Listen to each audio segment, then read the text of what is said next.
With nearly 60,000 units sold every year, the Lexus NX is the second best-selling Lexus in their product portfolio here in America. So as you can see, an all-new version is a pretty big deal. And today, I'm in Plano, Texas at Lexus's headquarters with the completely redesigned second generation NX. It's built off a new platform. It's the most technologically progressive vehicle that they've built in the last 32 years of their existence. So let's go ahead and take a first look.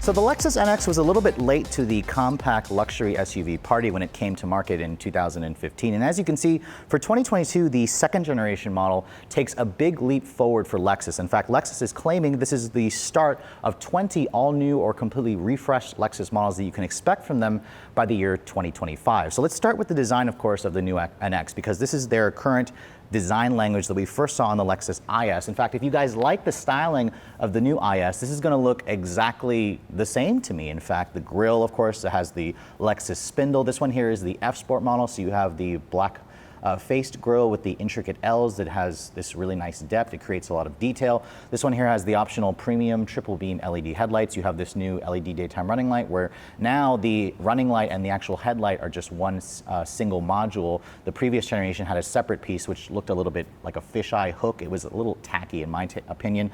You can see here the grille opening. Some of them are functional, some of them are not. You have these LED fog lights down here. Let me know in the comments below what you guys think of the styling. Again, if you like the Lexus IS, this has roughly the same front fascia, especially in this gray exterior color. I think Lexus did a pretty good job with keeping the design pretty familiar, but again, elevating it and showing what they can do in terms of the design language. Now, looking at the rest of the profile, the actual shape of the car hasn't really changed too much. In fact, this is a compact luxury SUV, so this is going to be smaller than the Lexus RX. And this S Sport model here has these unique 20-inch black wheels. These wheels are an inch larger versus what you can get on the previous generation. They're wrapped in 235 50 series Bridgestone tires. I think the wheels are a nice upgrade. I like the fact that Lexus decided to go with a larger wheel. You can see here the fenders have these body color pieces here. Previously, I don't believe you could actually get these painted, so it's included when you guys go for the F Sport model. Now, a couple of first things that you're going to find on the NX, there's a new heads-up display, a 10-inch heads-up display. There's a new panoramic sunroof available, which you couldn't get on the previous generation NX. I like the kind of black roof rails, which are very low profile. You have black mirrors that you get. And one of the new features about the NX is the new digital latch system, which includes a digital key when you guys have the Lexus Inform app, which means these door handles look pretty conventional. But when I pull the door handle, it's just a button on the back. So it's actually a digital latch system. Lexus also has cleverly built in a system to where if the power goes out, you can actually just kind of pull this right here and that'll open the door for you. And they've cleverly hidden that little secondary latch in case the power goes out where it just kind of pops out. It's on all four door handles and it's also on the inside, so you don't have to worry about getting into the vehicle if the power decides to go out on you. Now, looking at the rear of the vehicle, this is some other new design languages that we've never seen on another Lexus product. First of all, you have these new full-length LED taillights, which has this light module that connects the two taillights together.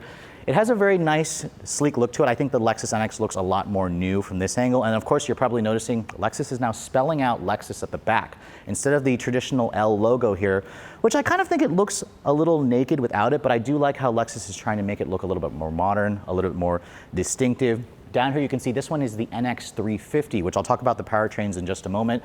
There are no visible exhaust tips, which I kind of applaud Lexus for doing, and they didn't actually do any fake exhaust like some European competitors would do.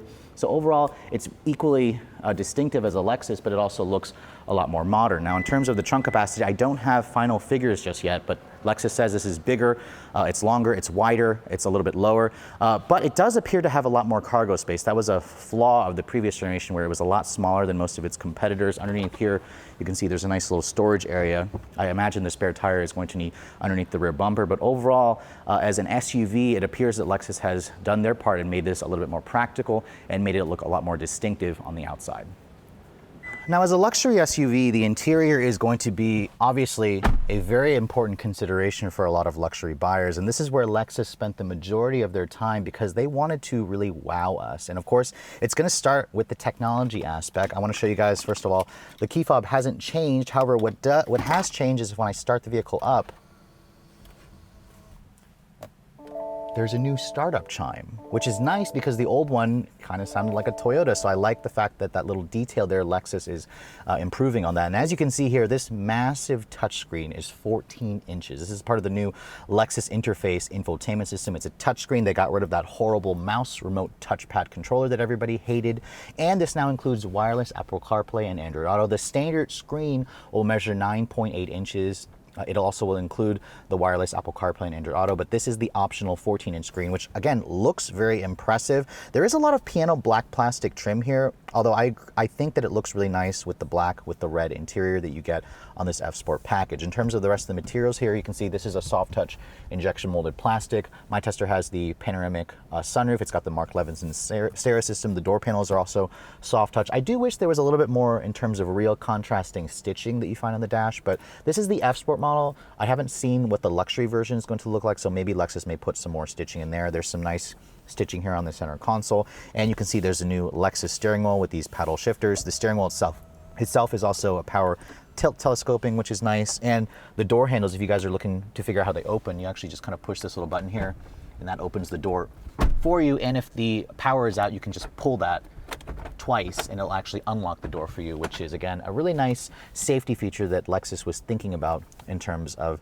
the details. Now, a couple of other new tech features in here. This is the first Lexus model to get their digital rearview mirror. That's a feature that we found on the RAV4 when that generation came out. Now Lexus is offering it here.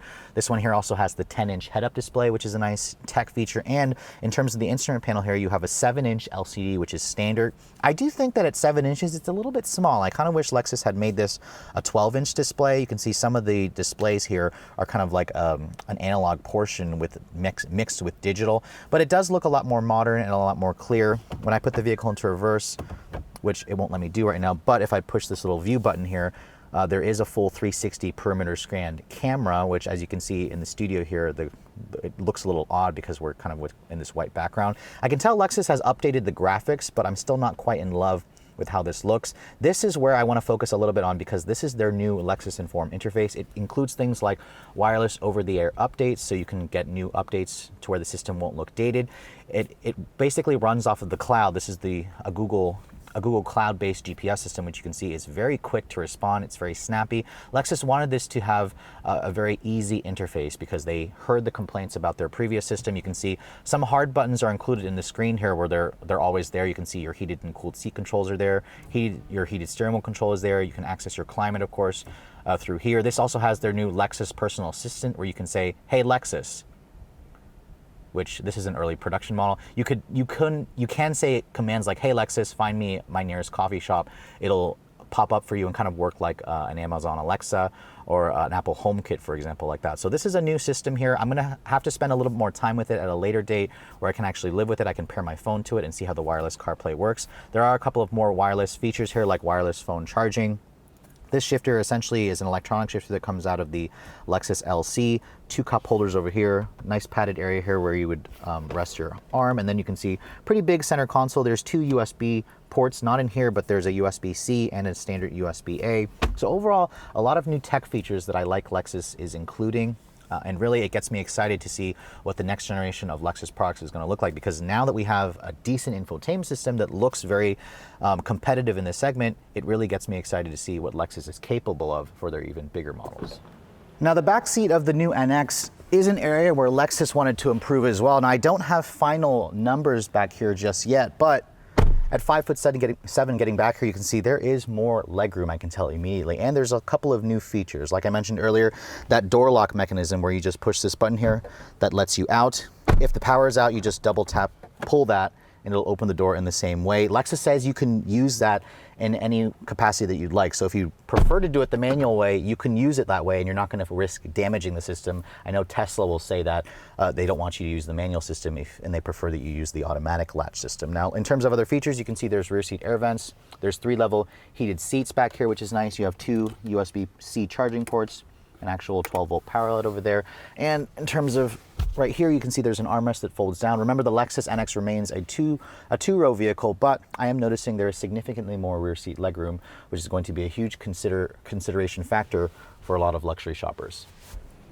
Now, under the hood of the new NX, Lexus is going to offer this thing with 4 different powertrain configurations, which is impressive, but also the norm in this segment of vehicle. Now, first off, I want to talk about this one because this is the NX 350. It has a new powertrain for the NX for 2022. It's the company's new 2.4-liter direct injection 4-cylinder turbocharged engine. That's right, it's a turbo. It's a larger engine versus what you got in the previous NX 300. The numbers are pretty impressive, 275 horsepower, which is average, especially considering the displacement. However, it does make 317 pound-feet of torque, which is a lot more torque than what you're going to get from the smaller 2-liter turbos that you find in most of the competitors. It all goes out through a one-choice 8-speed automatic transmission. That's the same transmission developed by Aisin.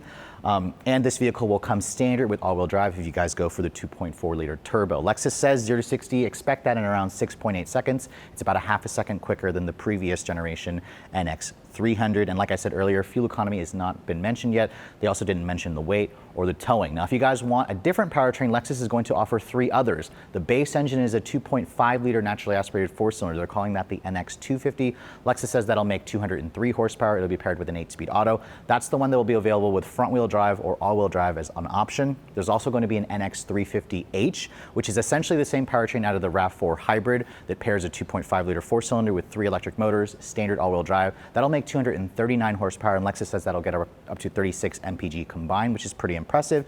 And of course, the one that I've been waiting for is the NX 450H Plus. And here it is. This is the same powertrain specs as my personal vehicle, the Toyota RAV4 Prime. So we, of course, combine a 2.5-liter gas 4-cylinder with 3 electric motors. You have an 18.1 kilowatt-hour battery pack, and Lexus says it makes the same 302 horsepower. It'll go a total of 36 miles on a full charge, so that's a little bit less than the 42 in the RAV4 Prime. And Lexus also says you'll get to 60 in around 6 seconds. So I suspect it has less range and slightly less performance because this model here is going to be a little bit heavier versus the RAV4 Prime. It all goes out through a CVT. This comes standard with all-wheel drive. So I suspect this is going to be the one that everyone's going to try to get their hands on because Toyota is basically building as many RAV4 Primes as they can sell. So I'll be curious to see how many of these are going to be actually produced because this is the model that I think everyone's going to be going for. Now I want to show you the differences, of course, with this one because this is painted in a color called Grecian water. I actually showed you this color on an RX4 or 350 all-wheel drive that I had a couple months ago. This color actually won't be coming on the F Sport. Lexus says this is kind of like a one-off pre-production model. The ultrasonic blue is going to be the color on the F Sport model, but it looks identical to the gas version right down to the 20-inch wheels, the F Sport badge. Lexus, however, did mention that the Pinot roof option that you can get on the gas version is not available when you combine the plug-in hybrid with the F Sport package. So I'm not sure if they're going to offer it at a later date, but right now you can only get a standard sunroof on the F Sport when you guys go for the plug-in hybrid model. Now looking at the rest of the profile here, you can see it's exactly the same. The only difference is you have an NX 450H Plus badge. The Plus is going to mean plug-in hybrid. So this is the performance-oriented model, which is why it has the highest numerical spec in the NX trim hierarchy. Now, speaking of which, this new NX will be starting production in a couple of months. Lexus says it'll go on sale in the fall of this year, and we don't have final pricing just yet. The current generation starts at around $38,000. I suspect it's going to be more expensive, so let's figure under $40,000. Lexus will have those final figures as we get closer to the on-sale date.